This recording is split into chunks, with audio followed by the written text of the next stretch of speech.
जो संपत्ति शिव रावण नहीं दीन ही दिए दस नाथ, सोई संपदा भविष्य नहीं सकुची दीन ही रघुनाथ। किस संपत्ति और संपदा की बात कर रहे हैं? जिस समय लंका का निर्माण भगवान ने पार्वती जी के लिए किया था, जब लक्ष्मी जी के यहाँ गई लक्ष्मी जी का वैभव देखा, जब ब्रह्माणी के यहाँ गई तो ब्रह्माणी का वैभव देखा, तो मानो उन्होंने कहा कि तुम तो बरगद के नीचे रहती हो, तुम्हारे पास क्या व्यवस्था है। भगवान ने लंका का निर्माण किया, स्वर्णिम लंका का। उस स्वर्णिम लंका को पार्वती जी ने देखा, पर कहा कि हमें जो आपके साथ वटवृक्ष के नीचे रहने में अच्छा लगता है। रावण ने भगवान शिव को प्रसन्न करने के लिए कई बार अपने सर काट करके उनके चरणों में अर्पित किए, तो भगवान ने उस स्वर्ण की लंका रावण को प्रदान कर दी। बिना सर काटे केवल सर झुका देने मात्र से विभीषण जी के शरणागति होने पर भगवान ने बहुत सकुच पूर्वक दिया। सकुच पूर्वक मतलब क्या है ये? मायाकृत लंका भगवान सकुच, क्योंकि भगवान प्रसन्नता पूर्वक देते हैं अपने चरणों की प्रेम लक्षणा भक्ति। लेकिन एक कल्प तक लंका का जो राज्य दिया वो सकुच करके दिया, तो इसीलिए कहा जो संपदा शिव रावण दीन दिए दस मात, सोई संपदा विभीषण सकुच दीन रघुनाथ। क्योंकि भगवान प्रसन्नता से देते हैं अपना प्रेम, अपने चरणारविंद का अनुराग। तो भगवान ने अविरल भक्ति भी दी और एक कल्प तक का लंका का राज्य दिया, क्योंकि लंका का राज्य ना देते भगवान ना देते, अपनी प्रेम लक्षण भक्ति ही देते केवल। लेकिन उर कछु प्रथम वासना रही, विभीषण जी कह रहे हैं। जब भगवान के समीप विभीषण जी पहुंचते हैं तो भगवान ने कहा लाओ समुद्र का जल लाओ, और लंकेश कहकर, तो उन्होंने कहा प्रभु मुझे ये नहीं चाहिए, मुझे आपके चरणों का प्रेम चाहिए। तो भगवान ने प्रश्नवाचक चिन्ह से देखा तो बोले हाँ, उर कछु प्रथम वासना रही।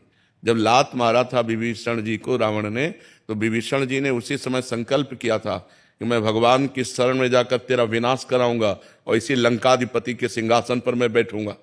तो उर कछु प्रथम वासना रही, प्रभु पद प्रीति सरित शोभहि। अब आपके चरणों का दर्शन किया तो आपके चरणों की प्रेम सरिता में मेरी वासना बह गई। प्रभु भगवान ने कहा नहीं, जो प्रथम वासना रही पहले उसको लो, और जो अविरल भक्ति की बात है वो भी तुम्हें प्रदान करते हैं। तो बात समझ में आई आपके? विष्णु दास जी दिल्ली से। राधे राधे महाराज जी। महाराज जी, जैसे बताया जाता है कि भक्ति करने के लिए भक्तों के सानिध्य चाहिए, वैसे ही महाराज जी अगर त्रुटिवश हमसे भक्तों की निंदा का अपराध हो जाए तो उस अपराध को कैसे?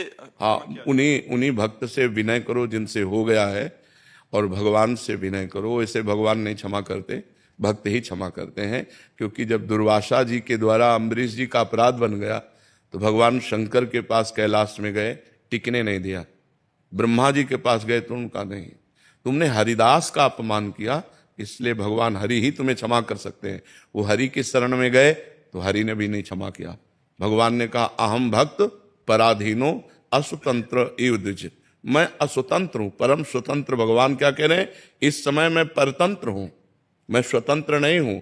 अहम भक्त पराधीनो, मैं भक्त के अधीन हूं। ये सुदर्शन चक्र मेरा है, पर मेरे कहने से शांत नहीं होगा। जब तक अम्बरीश जी नहीं कहेंगे तब तक ये शांत होने वाला नहीं। इसलिए जाओ अम्बरीश जी के चरणों में पड़ो और वो क्षमा कर दें तो अपराध क्षमा हो सकता है। तो भक्तन निंदा अति बुरी, भूल करे जिन कोय, किए सुकृत बहुजन्म के, क्षण में डारे खोए। एक क्षण में बहुत जन्मों की पुण्य तपस्या साधना सबको भस्म कर देगा भक्त निंदा। इसलिए भक्त निंदा तो करना ही नहीं चाहिए। यदि भूल से किसी की भक्त निंदा बन गई तो उसी भक्त के चरण पकड़ो जिसकी निंदा हुई है, वही क्षमा कर दे तो निंदा का अपराध नहीं, ये सारे सुकृत चाट जाएगा। और साधु अवज्ञा तुरंत भवानी, कर कल्याण अखिल कहानी।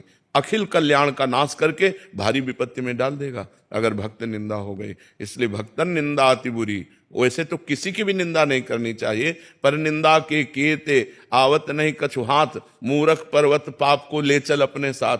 जो दूसरों की निंदा करते हैं उनका संत संभ श्रीपद अपवादा, जो भगवान शंकर की निंदा, भक्त की निंदा, हरि की निंदा, इनकी भारी दुर्गति होती है। इसलिए ये अपराध तो करना ही नहीं चाहिए। अगर भूल से हो गया है तो अगर वो भक्त जिंदा है तो उनके चरण पकड़ कर मनाओ, यदि जिंदा नहीं तो उनके लिए आसन डालो और उनकी छवि रखो और उनसे प्रार्थना करो कि मुझे क्षमा करो, वो क्षमा कर दें। और अगर सामने जाने की हिम्मत ना हो तो? नहीं जाना चाहिए। सामने नहीं जाओगे तो नरक जाने की हिम्मत बना लो। अगर सामने जाने की हिम्मत नहीं तो नरक जाओ। वो गाली दे, मारेंगे, क्षमा कर देंगे। जाओ उनके चरण पकड़ो कि मेरे से गलती हो गई, भूल से मैंने आपकी निंदा कर दी, आप मुझे दंड दे दो या क्षमा करो, आप स्वामी हो, मेरे से अपराध बन गया। करना चाहिए, ऐसा करना चाहिए। क्षमा करने से अगर हमारा जीवन बच जाता है तो बहुत उत्तम बात। नहीं पक्का समझो, भक्त निंदा जब दुर्वासा जैसे महातपस्वी नहीं झेल पाए तो और कौन झेल पाएगा? किसी की सामर्थ्य नहीं। भक्त निंदा समय पर तुम्हारा पतन कर देगी। ना तुम वैष्णव भाव को पालन कर पाओगे और ना संसारिक भाव का पालन कर पाओगे। भारी विघ्न पैदा कर देगी। शरीर में अस्वस्थता, बाहर विपत्ति झेल नहीं पाओगे। इसलिए वैष्णव निंदा करने का कभी साहस न करे। अगर भूल से हो गई तो उससे क्षमा याचना कर ले। राजेंद्र कुमार पोदार जी, कोलकाता से। राधे राधे महाराज जी। महाराज जी, पिछले 2.5 साल से मैं आपके द्वारा दिए गए प्रवचन का श्रवण करता हूं। यूट्यूब के माध्यम से एकांतिक वार्तालाप सभी कार्यक्रमों में सम्मिलित होता हूं। मन से निरंतर नाम जब भी अधिक से अधिक करने का प्रयास कर रहा हूं। पिछले कुछ दिनों से मन महाराज जी भयभीत सा है, क्योंकि श्री सेवकवाणी के 9वें प्रकरण श्री हित अकृपा जब प्रकरण पढ़ा तो महाराज जी उसमें महसूस हुआ कि मतलब जो लक्षण इसमें वर्णन किए हैं वो सारे के सारे मेरे अंदर हैं महाराज जी। अब लगने लगा है कि अहंकारी हूं, दम्भी हूं। पहले लगता था कि आनंद रस की वृद्धि हो रही है। अब हृदय पवित्र हो रहा है। सही पूछो तो अब हृदय पवित्र हो रहा है। जब अपने में दोष दर्शन होने लगे तो भगवान की विशेष कृपा समझनी चाहिए। और इसी दोष दर्शन को लेकर हम भगवान से आर्त भाव पुकारते हैं कि प्रभु क्या मुझ जैसे नीच अहंकारी का भी आपके चरणों में आश्रय हो जाएगा। जब तक अपने को लगता है कि मैं भगवान के प्राप्त करने का अधिकारी हूं तब तक वो अहंकारी है, वो भगवान की प्राप्त करने का अधिकारी नहीं है। और जब ये लगने लगता है कि मुझ जैसा नीच, मुझ जैसा अहंकारी क्या भगवान को प्राप्त करने लायक है, कदापि नहीं, तो वो भगवान को प्राप्त करने लायक बन जाता है। जैसे एक प्रसंग हम सुनाते हैं महाप्रभु चैतन्य देव का। जब महाप्रभु चैतन्य देव का यश प्रकट हुआ तो एक फलाहार रहते थे, पूरे भारत की नदियों का भ्रमण किए हुए थे। तो उनको लगा कि जब महाप्रभु चैतन्य देव के पास जाऊंगा तो मैं फलाहार करता हूं, मैं पवित्र तीर्थों का भ्रमण किया हूं, तो मुझे दौड़कर आलिंगन करेंगे। लेकिन उल्टा हुआ। जब महाप्रभु का कीर्तन चल रहा था और वो पहुंचे तो महाप्रभु ने कीर्तन बंद कर दिया और कहा, कौन ऐसा आ गया शुष्क पुरुष जिससे हमारा भाव शुष्क हो रहा है? तो वही संत जी आए थे, बोले निकालो इनको, हटाओ यहां से। जब उनको निकाल दिया तब वो एकांत में जाकर रोने लगे, प्रभु आपका अवतार दीन और पतितों को पावन करने के लिए है। मुझ जैसे दीन और पतित को प्रभु अगर आप त्याग देंगे तो मैं कहां जाऊंगा? बस महाप्रभु दौड़े और उनको गले लगा लिया।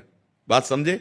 जब अहंकार था कि मैं फलाहारी और तीर्थयाटन करने वाला हूं तो तिरस्कार करके उस अहंकार को दूर किया, क्योंकि महापुरुष के पास जाने से जीव का कल्याण निश्चित होना चाहिए। और जब उनको ये आया कि मैं पतित, मैं नीच, मैं अधम, तो महाप्रभु ने गले से लगा लिया। तो ऐसे ही हमारे अंदर जब ये वास्तविक बात आता है, वास्तविक हम देखते हैं कि ओहो मेरे अंदर तो अहंकार है, मेरे अंदर तो ये दोष है, तो हम भगवान की विशेष कृपा के पात्र बन जाते हैं। क्योंकि हमारे अंदर ये दैन्यता आ जाती है कि मैं किसी योग्य नहीं हूं। और जिसको ये अहंकार आ जाता है मैं योग्य हूं, वो वास्तविक भगवान के योग्य नहीं। और जिसको ये आ जाता है मैं पतित हूं, मैं नीच हूं, तो बात फिर बन जाती है। तो अब सही पूछो तो आपके भजन की बात बन रही है। यही आपको रुलाएगी, यही बात आपको रुलाएगी। आपको एकांत में बैठकर भगवान के सामने रोना आएगा कि प्रभु क्या मुझ जैसे अहंकारी को भी आपके चरणों में शरण मिल सकेगी? प्रभु क्या मुझ जैसे पतित दीनहीन को भी आप कृपा करेंगे? प्रभु आप स्वीकार। अब आ गई, भक्ति का रंग आ गया। तो ये सही है, गलत नहीं है। ये आपके ऊपर भगवान की कृपा है। आप अपने साधन भजन को और बढ़ाइए। यही जब और आ जाती है ना तो रोना शुरू हो जाता है। कभी कभी क्या प्रतिकूलताएं होती है ना, तो मैं फिर प्रवचन निकाल के सुनने लग जाता हूँ या फिर जोर जोर से नाम लेने लग जाता हूँ। तो क्या घर में लोग बोलते हैं कि तुम पागल हो गया क्या? जो हाँ नहीं, घर वालों की तो बात डाले तो ये बहुत अच्छी दवा है जो आप कर रहे हो। बहुत अच्छे चल रहे हो आप, कोई त्रुटि नहीं है साधना में, बिल्कुल करेक्ट आप चल रहे हो। आप ऐसे चलते रहिए। और लोग घर के या बाहर के पागल कहें या बुद्धिमान कहें, उससे हमें क्या फर्क पड़ता है। नितिन शर्मा जी, मेरठ।